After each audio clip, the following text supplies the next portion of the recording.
स्कंद पंचम अध्याय चल रहा है हमारा। प्रसंग है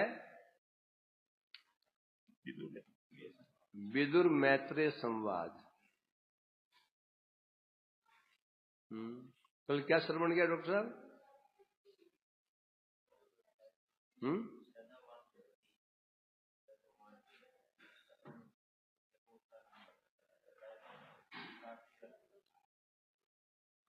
श्री राधेश। कौन बोल रहा था ये? हाँ, विदुर जी ने कहा था आप मेरे को धर्म अर्थ काम मोक्ष अब मुझे नहीं सुनना। ये तो मैं सुन वेद व्यास जी के मुख से, आपके परम मित्र वेद व्यास जी के मुख से मैं श्रवण कर चुका हूं। परंतु अब जो कृष्ण कथाएं हैं, कथा कैसी है? भव भव प्रदाम गेहरतिम छिन्नति। हरि कथा कैसी है? भव प्रदाम, भव बंधन को देने वाली, भव बंधन प्रदान करने वाली, क्या गृह आसक्ति को काटने वाली कथाएं हैं। अतः कृपा करके मुझे आप श्रवण कराइए। तो यह चल रहा था है? तो जिसकी ऐसी मति हो जाती है, कौन सी मति? कृष्ण विषय की मति। मति दो प्रकार की, क्या? भोग विषय मति और कृष्ण विषय मति। कृष्ण विषय जो मति होती है, इससे क्या होता है? ये जब मति बढ़ने शुरू हो जाती है, दो कार्य होते हैं। विरक्तिम अन्यत्र, अन्यत्र कहने से भगवान को छोड़ करके धर्मर्थ काम मोक्ष के प्रति विरक्ति हो जाती है। और साथ ही हरे पदानुस्मृति निर्वृत्तस्य, पदानुस्मृति निर्वृत्तस्य, और भगवान के चरणों का जो स्मरण है, स्मरण रूपी आनंद प्रदान। कथा दो चीज करती है, एक तो विषयासक्ति को नष्ट कर देती हैं, और दूसरा भगवान का स्मरण रूपी आनंद में निमज्जित कर देती हैं। इसलिए आप मुझे वो सुनाइए। तथापि जो व्यक्ति इन कथाओं से विरक्त रहता है, उसको कह रहे हैं तान शोच्य शोच्यान अभिदो अनुशोचे हरे कथायां विमुखा नघेन क्षिणोति देवो अनिमिषस्तु येषाम आयुर्विथा वाद गति स्मृति नाम। ऐसी जो भवानी कथाएं हैं, जो कथा श्रवण करके सर्वत्र विरक्ति हो जाती है और भगवान चरणों में अनुरक्ति हो जाती है, तो ऐसी कथाओं को छोड़ करके जो लोग जो विमुख हैं, हरे कथायां विमुखान, ऐसी जो भगवत कथा है जो भव प्रदाम गेहरतिम छिन्नति, संसार आसक्ति रूप, संसार आसक्ति को काटने वाली जो कथाएं होती हैं, उन कथाओं से जो व्यक्ति विमुख रहता है, क्यों रहता है? अघेन। कारण क्या है? उसकी इतनी उत्तम कथा, रसमय कथा, इसमें उसकी आसक्ति क्यों नहीं हो पाती है? बता रहे हैं अघेन, पाप है ना, पाप के कारण ही ऐसा होता है। तो वो कौन है? शोच्य शोच्यान, शोच्य में भी, शोचनीय में भी शोचनीय। शोचनीय किसे कहते हैं? जिसके विषय में शोक किया जाता है, हाय वो उसका ऐसा हो गया, हाय बेचारा बेचारा, शोचनीय। शोचनीय में भी शोचनीय है। अभिदो, जो ऐसे मूड होते हैं, शोचनीय होते हैं, उनके विषय में क्या बता रहा हूं? अनुशोचामी, मैं अनुशोचना कर रहा हूं, है? अर्थात भगवान की कथाओं से विमुख हैं, मतलब वे ही भारत आख्याने तात्पर्य गढ़े अनभिज्ञ, वही महाभारत के अर्थ को समझ नहीं पाएंगे। वही लोग कहेंगे महाभारत घर मत रखो, रखने से कलह हो जाता है। महाभारत केवल एक इतिहास मान लेते हैं क्या?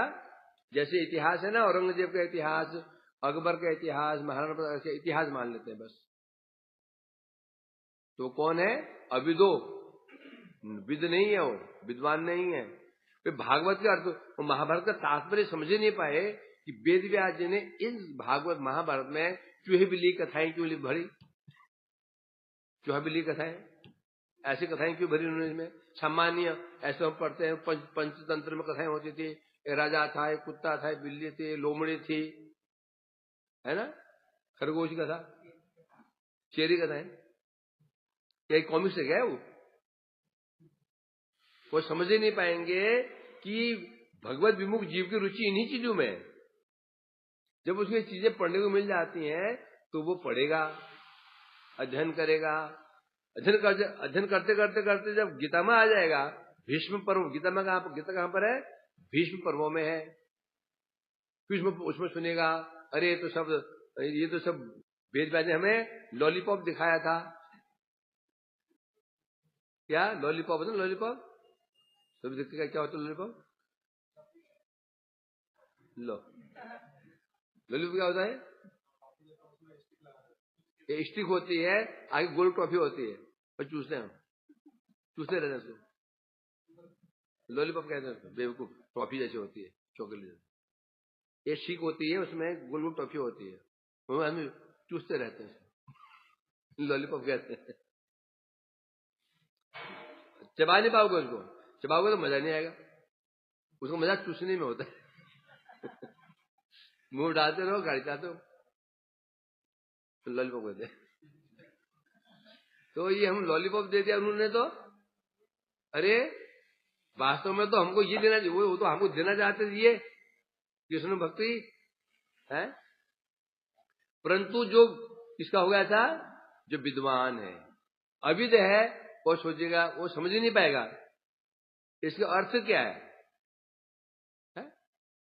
अब कल चूहा बिल्ली की कथा सुनी थी, अब वो क्या समझेगा, कितना गंभीर अर्थ उसका है।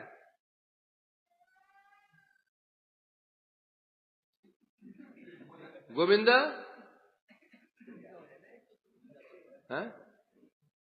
सुना वो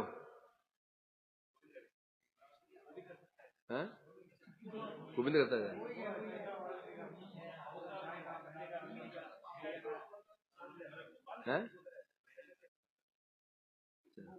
गोविंद सो रहा क्या? सुनो, भूत सोता रहे तो अच्छा है। क्या होता है?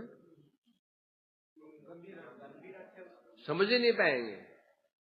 बिड़ाल ने पूछा, भाई तुमने मुक्त क्यों नहीं कर रहा चूहे को? तो चूहे ने पूछा, बिड़ाल ने चूहे से कहा, क्या बोला वो? ये जगत में जो तुम्हारे मित्र बने हो ना, ये स्वार्थ है, इसलिए मित्र बने हुए हो। बंधन मुक्त कर तो पहले तो मेरे को ही खाएगा। से उदाहरण दिया कि जगत में मित्रता और शत्रुता का आधार स्वार्थ होता है। स्वार्थ है तो उससे मित्र बनते हैं, तो शत्रु बनते हैं। अब सामान्य बात है, अर्थ गंभीर है इसका। अब निस्वार्थ कौन हो सकता है? निस्वार्थ हुआ कौन हो सकता है? आदमी निस्वार्थ कब हो जाता है? जब तक स्वरूप सिद्धि नहीं हो जाती, तब तक निस्वार्थ हो ही नहीं सकता। और जब निस्वार्थ नहीं होगा, तब शत्रु मित्र से बच नहीं सकता। शत्रु भी होंगे उसके, मित्र भी उसके बनेंगे। अब सामान्यता अर्थ था इसका, गंभीर को कौन समझेगा इसको? चूहा बिल्ली कथा, अरे वेद चूहे बिल्ली कथाएं लिखी हैं, परंतु उसका तात्पर्य भागवत है, कौन समझेगा? इसलिए कह रहे हैं, जो ऐसा नहीं समझ पाते हैं वो कौन है? अविद लोग हैं, मूर्ख लोग हैं। और तो क्या होता है? शिणोति देव अश्रम अनिमिषस्तु ये शाम आयुर्विथवाद गति स्मृति नाम। तो ऐसा जो व्यक्ति है, शोचनीय में भी शोचनीय है, मैं उनके लिए शोक कर रहा हूं। उनके लिए कह रहे हैं हाई हाई हाई मैंने क्या होता है? अंग्रेजी में हाई मैंने क्या होता है? जब मिलते तो हाई बोलते, हाई उल्टा है ना, हाय।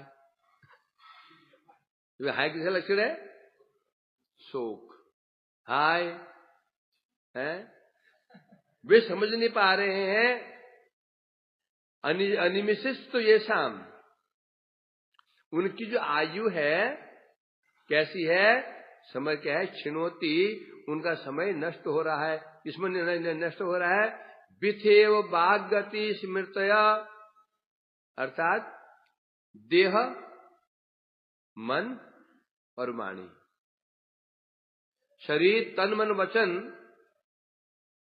से वो संसार में लगे हुए हैं। कर्म 3 प्रकार से करते हैं। जब भक्त हो अभक्त हो, कर्म 3 प्रकार से होता है, तन से, मन से और वचन से। एक पापी पाप भी 3 प्रकार से ही करता है, एक भक्त भक्ति भी 3 प्रकार से ही करता है, क्योंकि साधन 3 ही है। जो कर्म साधन 3 ही है, या तो वाणी है, या तो तन है, या तो मन है। पाप भी 3 से होता है और पुण्य भी 3 से होता है, भक्ति भी 3 से होता है। कायेन मन से वाचा, इसलिए बता रहे हैं यहां पर, वो समझ नहीं पा रहे हैं। तन मन वचन के द्वारा वे संसार में लगे हुए हैं और अपने आयु को नष्ट कर रहे हैं। उनकी आयु नष्ट हो रही है, वो समझ नहीं पाते हैं। और टीका चल रही थी कल। हरिकथाएं 3 प्रकार लोग दृष्ट है। हरिकथा सुनने वाले लोग 3 प्रकार के होते हैं, एक श्रद्धालु, एक अश्रद्धालु, एक विमुख। भागवत में कहा गया, भक्ति ते भागवतानुसार, भागवत मतानुसार। श्रद्धालु कौन है? भक्ति से परम पुरुषार्थ रूपे विश्वास से जनगण श्रद्धालु, जिनका यह विश्वास है भक्ति ही परम पुरुषार्थ है। धर्म अर्थ कामोक्ष पुरुषार्थ है ही नहीं है, ये पुरुषार्थ नहीं है। धर्म अर्थ कामोक्ष पुरुषार्थ क्यों नहीं है? भक्ति ही पुरुषार्थ है। क्यों बताओ सनातन? भक्ति पुरुषार्थ क्यों नहीं? धर्म अर्थ काम मोक्ष पुरुषार्थ क्यों नहीं है?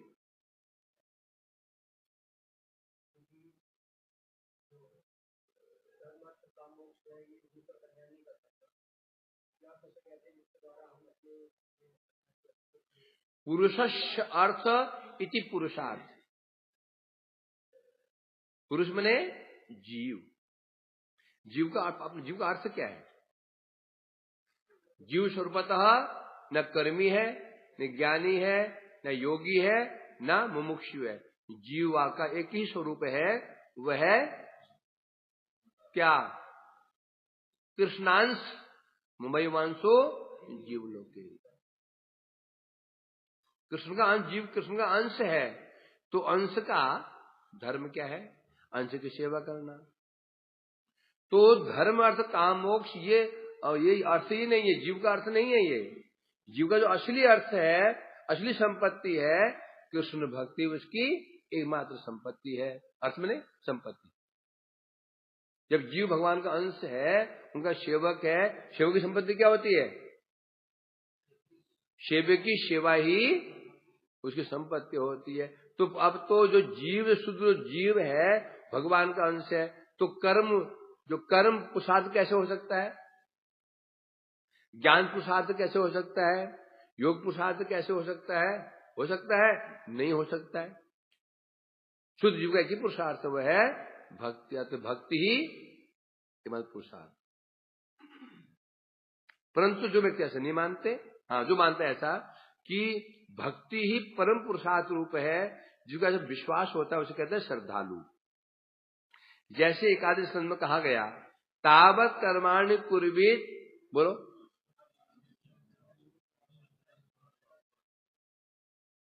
साधु बोल,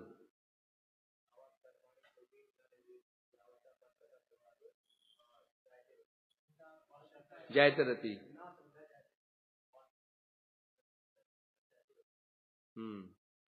इसमें कहा गया श्रद्धालु किसे कहते हैं? श्रद्धालु का लक्षण क्या है? तावत कर्माणि कुर्वीत न निर्विदे जावता, मुझको शरणादो 2:14। तब तक कर्म करना चाहिए जब तक मेरी कथाओं में श्रद्धा न हो जाए और संसार से विरक्ति न हो जाए। श्रद्धा के दो लक्षण हैं। एक लक्षण यह है संसार से विरक्ति होनी चाहिए, ये गौण लक्षण है। मुख्य लक्षण है कथाओं में रति होनी चाहिए। तो श्रद्धा, यदि श्रद्धा कथाओं में श्रद्धा नहीं है, श्रद्धा मतलब क्या क्या विश्वास कि भक्ति ही परम पुरुषार्थ है। अन्य अन्य पुरुषार्थ भक्ति के अंदर में ही आ जाते हैं। ये विश्वास कहते हैं। यदि ऐसे विश्वास है श्रद्धालु व्यक्ति है, इसे श्रद्धालु कहते हैं जो भागवत के अनुसार। और भी इसे कहा गया तो अर्थात जब तक संसार से निर्वेद ना हुआ जाए अथवा कृष्ण कथाओं में दृढ़ विश्वास ना हो जाए तब तक कर्म करना चाहिए। और यदि कथाओं में श्रद्धा उत्पन्न हो गई और संसार से विरक्ति हो गई फिर कर्म नहीं करना चाहिए। फिर कर्म करने से दोष लगेगा। यदि कथाओं में श्रद्धा उत्पन्न नहीं हुई, संसार से वैराग्य नहीं हुआ तो दोष लगेगा। कर्म त्यागने से दोष लग जाएगा। परंतु यदि कथाओं में श्रद्धा उत्पन्न हो गई और विरक्ति भी हो गई, कर्म करता है तो फिर दोष लगेगा। एक अवस्था में कर्म दोषपूर्ण है, एक अवस्था में कर्म दोषपूर्ण नहीं है। एक बार त्यागने में दोषपूर्ण है कभी कर्म, कभी त्यागने में दोषपूर्ण नहीं है। कर्मी व्यक्ति कर्म त्याग दे दोषपूर्ण है। कहां कहा गया? यज्ञ दान तप कर्म त्याज्यम कार्य में एवं तत् यज्ञ दान तपस्यैव पावनानि मनीषिणाम। एकदम बहुत स्पष्ट कह दिया अर्जुन। क्या कहा मैंने? यज्ञ दान तप कर्म, यज्ञ दान तप और कर्म ये त्याज्य नहीं है, क्योंकि यज्ञ दान तप कर्म व्यक्ति को पवित्र बनाते हैं, पवित्र करते हैं। अब यदि चित्त अशुद्ध है और ज्ञान यज्ञ दान व्रत तप परित्याग कर दिया, उसको दोष लगेगा। क्या दोष लगेगा? वो शुद्ध हो ही नहीं पाएगा। अब चित्त शुद्ध हो गया, कथा में रुचि उत्पन्न हो गई है, फिर भी कर्म कर रहा है तो भी दोष लगेगा।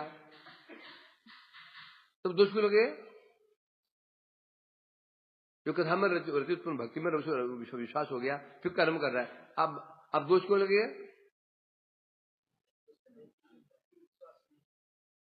क्योंकि भक्ति करते हुए भी कर्म कर रहा है, दोष से लगेगा। ये एक प्रकार से नाम अपराध हो गया इसका। उसको नाम पर विश्वास नहीं है। क्या है? यज्ञ व्रत तप हुतादि साम्यम अपि प्रमाण। और चौथा नंबर अपराध क्या है? बोलो, याद नहीं किया? श्लोक याद किया था ना?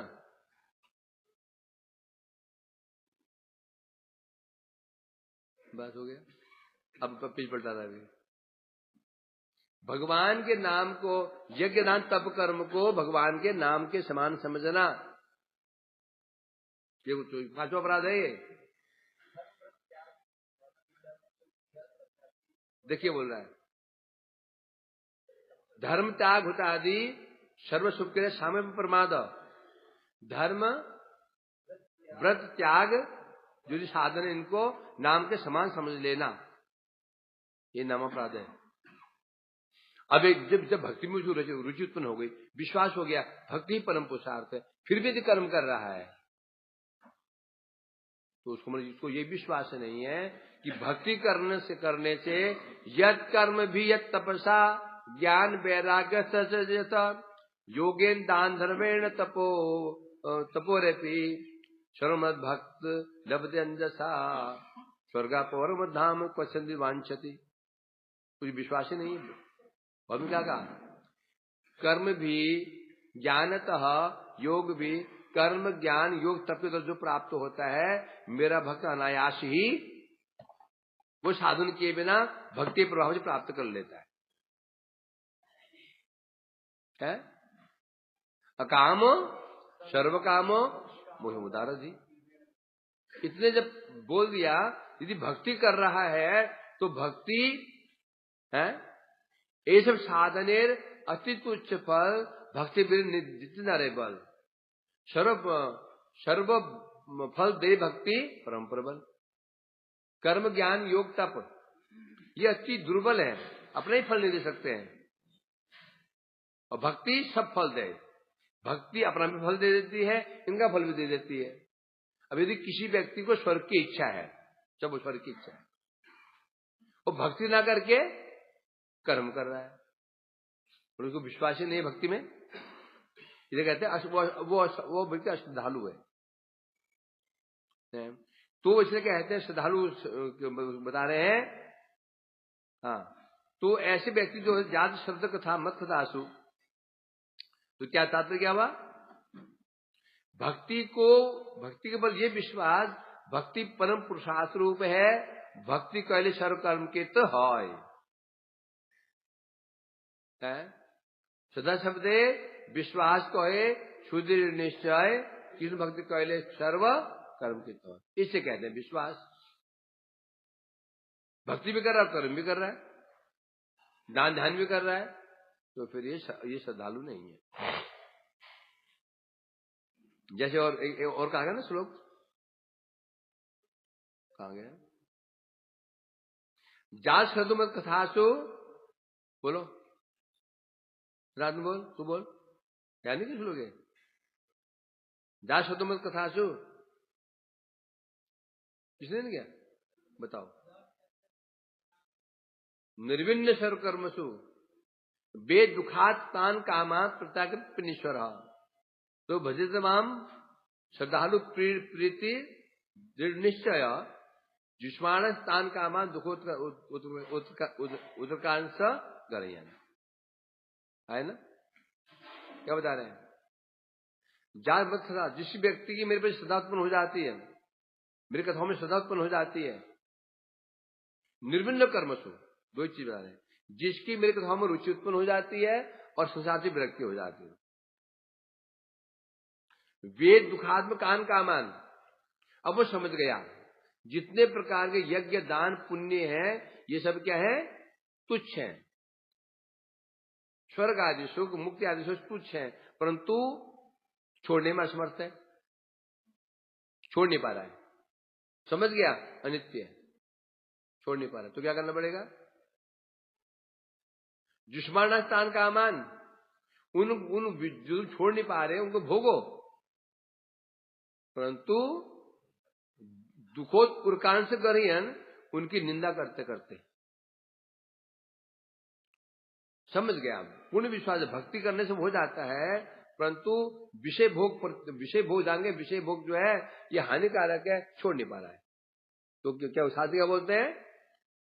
जुष्मानाश, और तो वो क्या करता है? उनका भोग भी करता रहता है और निंदा सहकारे, भक्ति भी करता रहता है और उनकी निंदा भी करता है, विषय को निंदा भी करता रहता है। तो एक दिन अवश्य ही वो विषय अपने आप ही छूट जाएंगे। इसमें क्या दिखाया गया? श्रद्धा। कथाओं में श्रद्धा, कथाओं में श्रद्धा, भक्ति में दृढ़ विश्वास ही श्रद्धा का लक्षण है। तो यहां सिद्ध हुआ इन वाक्य पर ये सिद्ध हो गया कि जहरा पुरुषार्थ साधन विश्वासी, जिनको ये विश्वास है, क्या विश्वास है?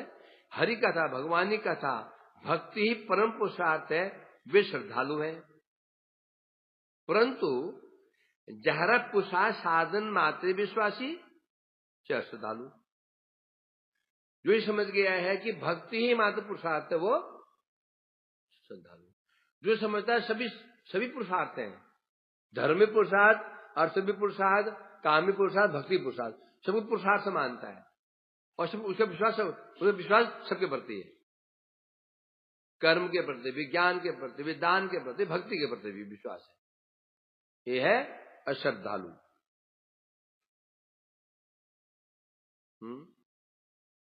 और तीसरा, भक्ति व्यक्ति पुरुषार्थ साधन करते जहां प्रयत्नशील, तीसरा वो है भक्ति को छोड़ दिया, भक्ति को छोड़ करके यज्ञ दान तप कर्म श्रद्धा कर्म यज्ञ के प्रति, दान के प्रति, तप के प्रति श्रद्धा है, ये विमुख। क्या बोला आनंद, क्या समझा?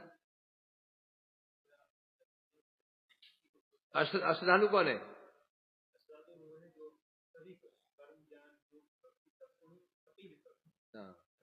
जो साधन मात्र विश्वास, जो जिसको कर्म पर भी विश्वास है, अर्थ पर भी, धर्म, काम, मोह, भक्ति, सब पर उसको विश्वास है, तो वो व्यक्ति अश्रद्धालु। क्या है? अश्रद्धालु। जिसकी भक्ति में तो श्रद्धा नहीं है, भक्ति में विश्वास नहीं है, भक्ति करने क्या हो जाएगा? बेटे माला करो, हरे हरे करो, माला करो, क्या हो जाएगा? अरे कर्म में कुछ परिश्रम तो होना चाहिए ना। कर्म करने में पैसा लगता है, यज्ञ में पैसे खर्च होते हैं, हवन करना पड़ता है, आंसू निकल आते हैं, शरीर काला हो जाता है, टाइम देना पड़ता है। हाँ, ये इससे हो जाएगा। ज्ञान से ज्ञान से हो जाएगा, वैराग्य से हो जाएगा। भक्ति में क्या होगा? आखंड पुरिया करो, प्रसाद सेवन, नाचो, भजन करो, संकीर्तन, गले भर तक खाओ, नाचो, फालतू बात है। क्या है? उन्हें विश्वास कर्म पर भी है, ज्ञान पर भी है, दान पर भी है, ध्यान पर भी है, भक्ति में नहीं है, उसे कहते हैं विमुख। देखो जी, सोचो, इसे कहते हैं हमारे गोस्वामी लोग कैसे बाली खाल निकालते हैं। कोई व्यक्ति इसे विचार कर सकता है? दो ही होते हैं, श्रद्धालु, अश्रद्धालु। इसे कहते टिकाएं। टिकाएं नहीं तो कुछ नहीं, टिकाएं हमको टिकाती हैं।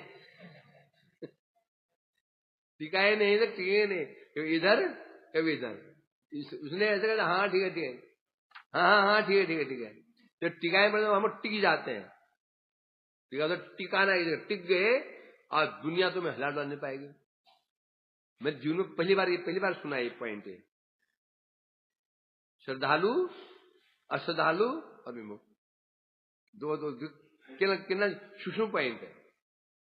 दो सुनते हैं, श्रद्धालु है, श्रद्धालु, अश्रद्धालु है, विमुख, उन्होंने 3 कोटि कर दिया। श्रद्धालु, अश्रद्धालु, विमुख है। अब तुलसीदास कह रहा कि इसके क्या अनुवाद नहीं हो सकता प्रभु जी? तो क्यों? क्योंकि ऐसी कथाएं बाहर बोलते हैं इन चीजों को, लोग मतलब अवाक लोग सुनते हैं चीजों। जो हम टीकाएं हमारी है ना, हम बाहर बोलते हैं, हम इनको लोगों नई बातें होती हैं, लोग अवाक बिल्कुल निशब्द सुनते रहते हैं चीजों। ये अनुवाद नहीं हो सकता। अब क्यों? पढ़ने के लिए बांग्ला सीखना पड़ेगा, और बांग्ला भी सामान्य सीखना नहीं, पूरा अधिकार होना चाहिए। तो सीख लिया नहीं, पूरे अधिकार होना चाहिए बांग्ला में, तो हो सकता है। केजी मैं छोड़ देता हूँ।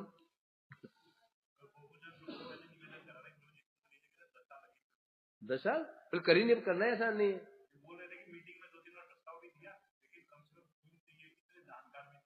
जानते हैं ये टिकाऊ में कि सामान्य बात नहीं है ये करना। चेतन में तो आसान है, भागवत है।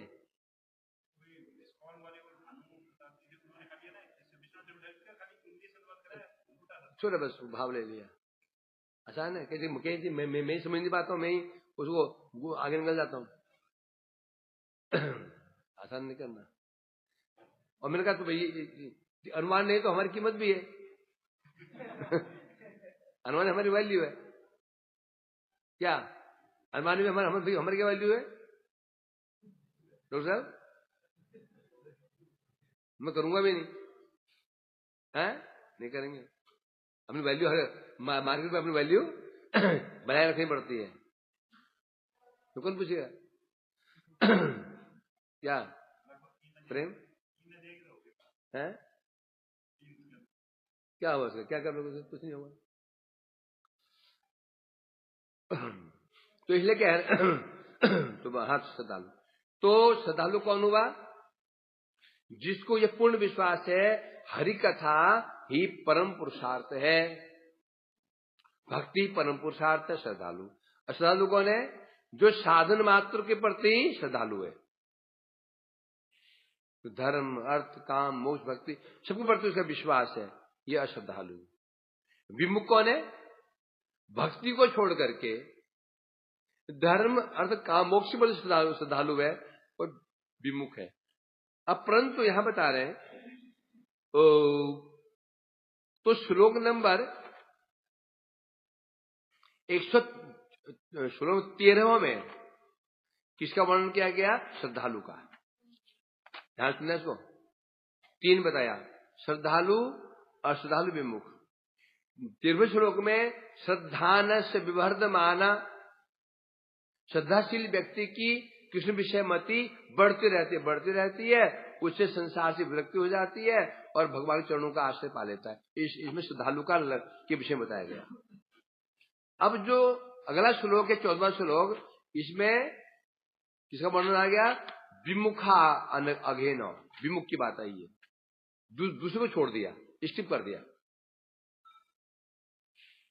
पहले श्लोक में श्रद्धालु के विषय में आया, अब द्वितीय जो अश्रद्धालु था उसको छोड़ दिया और सीधे कहां पहुंच गए? तृतीय में। अब इस श्लोक में विमुख की बात कह रहे। विमुख अघेन, जो विमुख है, कथाओं में विमुख है वो कौन है? शोचनीय में भी शोचनीय। क्यों? क्योंकि शुद्ध भक्तगण जो शोचनीय मानते हैं, स्वर्ग मोक्ष आदि साधनों को भक्त क्या मानता है? क्या मानते हैं? शोचनीय मानते हैं। ऐसी शोचनीय जो धर्म अर्थ काम मोक्ष है, जो उसको पुरुषार्थ मान रहा है, भक्ति अर्थात भक्ति रहित कर्म, भक्ति रहित ज्ञान, भक्ति रहित योग, ये जो है इसको जो श्रेष्ठ मान रहा है वही विमुख है। श्रद्धालु तो कर्म क्या रहा है? कर्म यह रहा श्रद्धालु से निकृष्ट अश्रद्धालु, उससे निकृष्ट विमुख। श्रद्धालु तो उत्तम है ही है, अश्रद्धालु शोचनीय है। श्लोक में आया था ना, क्या आया था? शोच्य शोच्यान, शोच्य में भी शोच्य, अश्रद्धालु भी शोच्य ही है, परंतु जो ये विमुख शोच्य में भी शोच्य।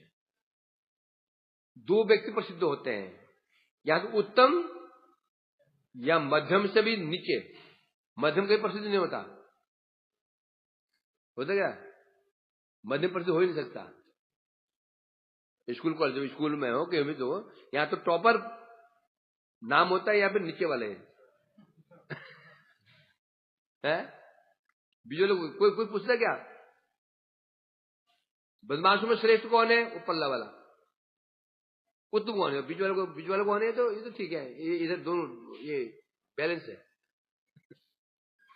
तो श्रद्धालु का विषय बताते गया, उसकी किस्म विषय मध्य बढ़ती रहती है। अब विमुख बता रहे, विमुख उसे कहते हैं जे कथाओं में रुचि श्रद्धा ही नहीं है। कहां चला गया? अर्थात वो व्यक्ति क्या करता है? शुद्ध भक्त जिसको शोचनीय मानता है, स्वर्ग मोक्ष आदि को तुच्छ मानता है, इन्हीं साधनों को वो श्रेष्ठ मान रहा है। कर्म ज्ञान योग है। और श्रद्धालु का लक्षण क्या है? वह कर्म ज्ञान योग को योग के साथ में भक्ति को भी लेकर चलता है, उसकी विशेषता है। वो भक्ति को मानता है और ये भक्ति को बिल्कुल नहीं मानता है। अंतर इसमें तीनों में अंतर ये है। श्रद्धालु तो उत्तम है ही है, वो जानता है भक्ति ही परम पुरुषार्थ है। अश्रद्धालु मानता है भक्ति भी ठीक है, कर्म ज्ञान सभी ठीक, सभी पुरुषार्थ ही है। और तो तीसरा उसे गया गुजरा और भक्ति को छोड़ दिया, सीधे काम हो गया। हाँ, समझे क्या नहीं? इसलिए बता रहे यहां पर। तो वो क्या करता है? तो यहाँ विदुर जी कह रहे हैं, ऐसे शोचनीय व्यक्ति हैं भक्ति रहित कर्म ज्ञान मोक्ष योग, भक्ति रहित कर्म ज्ञान योग का अनुष्ठान करने में उनके लिए शोक कर रहा हूं। श्रद्धालु के लिए शोक करने की आवश्यकता नहीं है, वो तो उत्तम है। अश्रद्धालु है बता रहे हैं, उसका भी क्योंकि भक्ति कर रहा है, कभी न कभी चांस होने के हैं। मिश्रा भक्ति कर रहा है। क्या कर रहा है? मिश्रा भक्ति कर रहा है। चांस है कभी कभी है, परंतु जो केवल ये वाले हैं, ये उनका चांस ही नहीं दिख रहा है। तो ऐसे जो सोच परम सोचनीय है, मैं उनके लिए बार बार, अर्थात क्यों अविदो, वो अविद है। अविद मतलब अनभिज्ञ। अनभिज्ञ मतलब बार बार अध्ययन करने के बाद भी वास्तव में तात्पर्य क्या है समझ नहीं पा रहा है। बार बार सुन रहा है, बार बार पढ़ रहे हैं, सुन रहे हैं, पढ़ रहे हैं, सुन रहे हैं, पढ़ रहे हैं, सुनते पढ़ते हुए भी शास्त्र का तात्पर्य क्या है वो ग्रहण नहीं कर पा रहा है। जेहेतु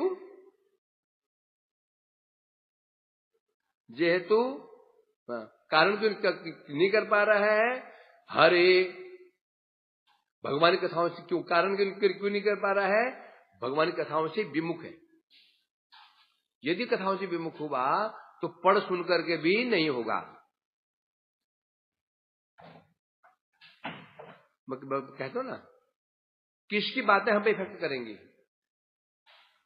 चाहे कितना बड़ा भक्त क्यों नहीं हो, बहुत बड़ा भक्त है, उसी बात हम पे इफेक्ट नहीं करेंगी। कब तक नहीं करेंगी? जब तक हमें उस पर विश्वास नहीं हो। यदि हमारा उस पर विश्वास नहीं है तो इस कथा पर हम विश्वास नहीं होगा, है ना। तो पहले क्या उसे पड़ती है? विश्वास, श्रद्धा। आदो श्रद्धा तब साधु संग। साधु किससे होता है? श्रद्धा से होगा। श्रद्धा है साधु संग, नहीं तो साधु संग नहीं है। साधु संग बने गया, साधु संग बने गया, साधु संग अर्थ हो गया साधु का प्रभाव तुम पर पड़ना। तो एग्जाम्पल दिया, पानी में हाथ दिया, पानी में संग गया, हाथ भीग गया। साधु मन क्या होता है? साधु के भाव हमारे हृदय में रिफ्लेक्ट होने चाहिए, तो साधु संग है। और कब होगा? श्रद्धा होगा। श्रद्धा हमारी होती ही साधु के प्रति, तो हम तुरंत बोलने जो नहीं पड़ती। यदि आपकी श्रद्धा की साधु के प्रति है, देख के ही आप बोला, उसको बोला नहीं है आपने, उसको बस उसकी कुछ साधन पद्धति को देखा, आचरण को देखा, आप तुरंत हम उसको फॉलो करना शुरू कर देते हैं। बोलने की जरूरत नहीं पड़ती, बोलने की जरूरत ही नहीं पड़ती। ऐसा होता कि नहीं होता? तो पहला आधार क्या है? विश्वास। तो पढ़ सुन करके भी, इतने शास्त्र पढ़ सुन करके भी उसका उसकी इनमें रतिमति क्यों नहीं, भगवान में रतिमति क्यों नहीं हो रही है? बस श्रद्धा का दबाव है। श्रद्धा ही तो नहीं है, श्रद्धा ही नहीं है। श्रद्धा मतलब विश्वास मैंने दृढ़ निश्चय। क्या दृढ़ निश्चय? कि भक्ति करने से सब कुछ हो जाता है। श्रद्धा के 3 लक्षण बताए गए थे, बताओ। श्रद्धा का लक्षण क्या लक्षण है? संशय नाश, सुदृढ़ विश्वास। तो हमारे मानना पड़ेगा गोस्वामी लोगों को, कैसे बाल की खाल के ना। एक काम करना, कभी घूम के आओ, बड़े बड़े साधु से मिलना, मुझे पूछना है चीजों को। मेरा 99% विश्वास है उत्तर देना। यदि हम टीकाई नहीं पड़ी उसने, बोल ही नहीं पाएंगे। तो कितना गंभीर विचार है, और प्रैक्टिकल है कि नहीं है? संशय नाश, दृढ़ विश्वास। हमने डॉक्टर को ले लो, डॉक्टर दवा काम करेगी नहीं करेगी डिपेंड करता है। पहले संशय नाश होना चाहिए कि डॉक्टर वास्तव में झोला छाप नहीं है। ये झोला छाप नहीं है। ये पीजीआई से नहीं आया। पीजीआई क्या होता है? परिवार घटाओ इंस्टीट्यूट। परिवार घटाओ, वहां से नहीं आया ये पीजीआई नहीं है। ये साधु है, ये डॉक्टर है। पहला ये विश्वास होता है ना। हम ये देखते हैं, जैसे संशय नाश हुआ, डॉक्टर है भी कि नहीं, विश्वास हुआ ना भाई पढ़ा लिखा डॉक्टर है। अब जब वो पढ़ा लिखा डॉक्टर वास्तव में डॉक्टर है, अब जो हमें इंस्ट्रक्शन देता है वो हम बराबर पालन करते हैं, परहेज भी करते हैं, परहेज भी करेंगे। डॉक्टर अच्छा भाई बीमारी दूर कर सकता है, प्रैक्टिकल है कि नहीं है कि नहीं? अब शास्त्र में ऐसा है कि नहीं है? इसलिए भक्ति के विचार प्रैक्टिकल विचार है, कोई मनगणंत नहीं है। नहीं मानना पड़ता है, मानना पड़ता है, मानना पड़ता है, नहीं मानना पड़ता है, सब दिखता है? ट्यूशन पढ़ते हैं, स्कूल पढ़ते हैं, कहीं भी जाते हम 3 चीज देखते हैं, संशय नाश, दृढ़ विश्वास, आगे बढ़ना उत्कंठा। क्लियर है? तो इसलिए कह रहे हैं, क्योंकि समस्या क्या हो रही है, इतने भागवत पढ़ लिए, इतने शास्त्र पढ़ लिए, महाभारत पढ़ लिया, परंतु तात्पर्य ग्रहण भी नहीं कर पा रहा हो, उसको भक्ति में विश्वास ही नहीं है? मतलब संशय बना हुआ है। संशय क्या? भक्ति करना तो होगा भी क्या? संशय क्या? भक्ति में कोई परिश्रम तो है नहीं, भक्ति में कोई परिश्रम है नहीं, वैराग्य है नहीं, नियम है नहीं ज्यादा। अब संशय आ गया, इसे कुछ होगा भी कि नहीं होगा? इसे कुछ होगा भी, बस संशय पहले आ गया। संशय आते ही विश्वास खत्म। अब विश्वास खत्म होती है, पढ़ करके भी, सुन करके भी हम नहीं कर पाएंगे। तू क्या याद कर रहा सनातन? दे याद है, गूगल याद है, याद रख, मैं पता यहाँ रख, याद है, मैं श्लोक देखना, श्लोक मैं श्लोक देखना, मैं श्लोक देखना है ना, मैं श्लोक देखना, मैं बंगला पढ़ समझ आ रहा है, बंगला पढ़ नहीं पा रहा हूँ ना, हिंदी पढ़ूंगा ना, ये ठीक है, बढ़िया। साधु परिश्रम ना बहुत अच्छा, बात पढ़ूंगा। तो बात कैसे चल रही थी? क्यों हम इसलिए कहते हैं अघेन। अब प्रश्न उठता है, ऐसा होता क्यों है? जब उत्तम भक्ति उत्तम है? रुचि क्यों नहीं? अघेन कारण क्या है? पूर्व जन्मकित प्राचीन पाप। पाप 2 प्रकार के, प्राचीन और अर्वाचीन। प्राचीन अर्वाचीन। प्राचीन कहने से जो हमने पाप पूर्व जन्म में किए हैं, अर्वाचीन जो अभी कर रहे हैं। एक पाप पूर्व जन्म के हुए हैं, एक अर्वाचीन अभी हम इस जन्म हम कर रहे हैं। ये जो 2 पाप अथवा अपराध, एक अपराध है जो पूर्व जन्म हमने किए, एक अभी हम जो कर रहे हैं। श्री राधे। अर्थात महते प्रति महान अपराधिक फल। पूर्व जन्म हमने अपराध किया, अभी में जो महापुरुष के चरणों में अपराध करे जा रहे हैं, उसका फल है, उसके फल से ही हरि विमुक्ता आ जाती है। समझ आया ना? देखो जोड़ना पड़ता है। कैसे? हरे कथायाम विमुख अघेन, हरि कथा से विमुख हो जाता है। क्यों? अघेन, अगमने पाप है। अब बात भक्ति की आ रही है, तो पाप नहीं अपराध। पाप में भक्ति से मति नहीं हटती, कभी ध्यान रखना। नहीं, पाप का इफेक्ट भक्ति पर कभी नहीं पड़ता। पाप इतने बलवान नहीं होते कि भक्ति कोई मतलब लुप्त कर दे, नहीं होते। पाप का अधिक बस मैक्सिमम क्या है, उसका प्रभाव मन तक होगा, शरीर तक होगा, व्याधि आ जाएंगी, रोग आ जाएंगे, मन चंचल हो जाएगा, बस। बुझो ना? भक्ति का सीधा सीधा संबंध पाप से नहीं है। न पुण्य पाप का भक्ति को संबंध नहीं है। पुण्य के भक्ति को बढ़ाएंगे नहीं और पाप नष्ट करेंगे नहीं। समझे नहीं? न पुण्य भक्ति को बढ़ा सकते हैं, न पाप नष्ट कर सकते हैं। समझे कि नहीं? तो फिर पाप करते नहीं। पाप करने से क्या होगा? चित्त मलिन हो जाएगा। जब चित्त ही मलिन हो गया, अब तुम भक्ति नहीं कर पाओगे। तो पाप ने भक्ति को नष्ट नहीं किया, चित्त मलिन कर दिया। शरीर में व्याधियां आ गई, रोग व्याधियां हो गई, चित्त चंचल हो गया, अब तो भक्ति नहीं कर पाओगे। तो उसने पूरी भक्ति नष्ट नहीं किया, क्या कर दिया, चित्त दूषित हो गया। मलिन चित्त नहिले कृष्ण स्मरण है ना, क्या मलिन हाई मान, यानी विषय का खाली भक्ति नष्ट नहीं हो रही है। क्या होता है, मन जब मलिन मन हो गया, अब तो स्मरण नहीं कर सकते हो, है। परंतु अपराध सीधा डायरेक्ट इफेक्ट करता है, सीधा अपराध पे। हमने अपराध कर दिए हैं, सीधा सीधा सीधा इफेक्ट पड़ेगा। नाम के प्रति रुचि कम हो जाना, वैष्णव दुश्मनी हो जाना, वैष्णव से ईर्ष्या द्वेष बढ़ जाना, सीधा सीधा हो गए, सीधा हो जाएगा। बीमार भी नहीं हो, बीमार भी नहीं हो, चित्त चंचल का कारण भी नहीं है, तुम्हें किसी चोरी माल चोरी कर लिया ऐसा भी कुछ नहीं है, स्वस्थ भी हो, सब ठीक है, अनुकूलता सब है, परंतु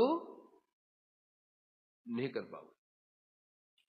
तो पाप का प्रभाव और पुण्य का प्रभाव, न पुण्य से भक्ति बढ़ती भी नहीं है, पुण्य से भक्ति कभी नहीं बढ़ेगी, लाख पुण्य कर लो, पाप से घटती भी नहीं है। परंतु पाप से क्या होगा, चित्त मलिन हो जाएगा। जब चित्त मलिन हो गया तो फिर कर ही नहीं पाओगे।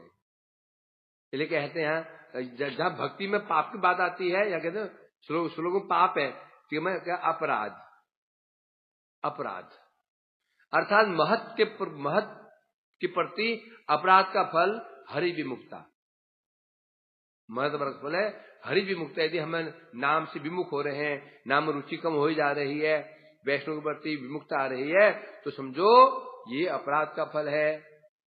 व्याधि आ रही है, रोग आ रहे हैं,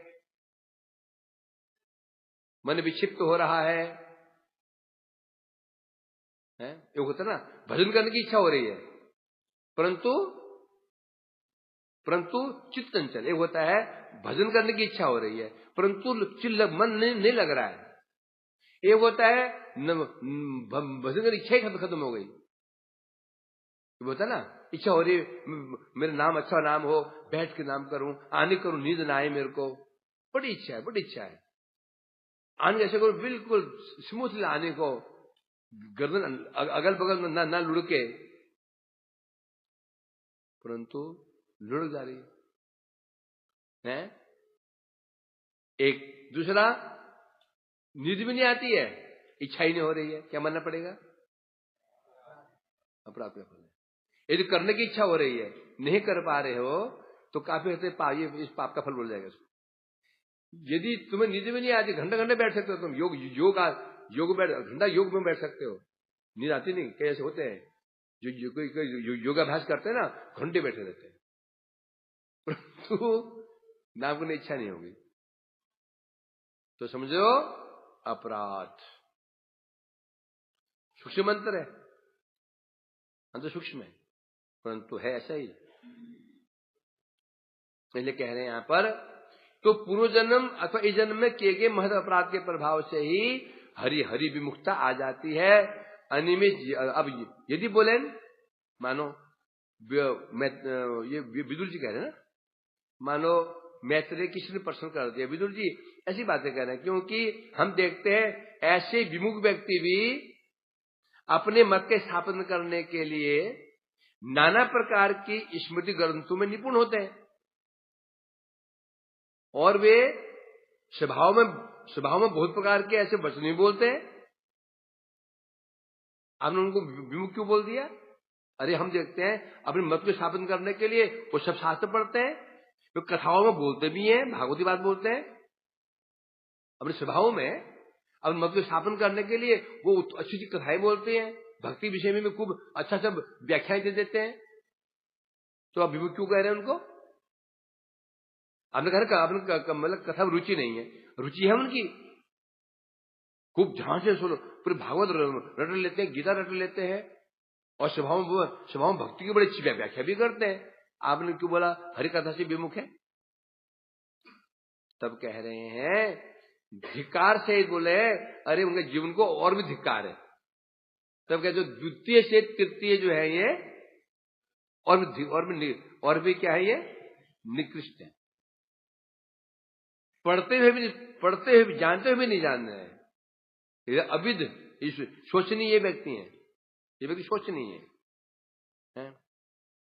अतः वो जो कथा भी कर रहे हैं, जो दिखाना, जो मायावती जो कथा करते हैं, भक्ति साधना में करते हैं, वो ऐसी भक्ति बातें बोलते हैं, ऐसी भक्ति की बातें बोलते हैं कि केवल समझ में नहीं आता कि लगता हम भक्त नहीं, यही भक्त है।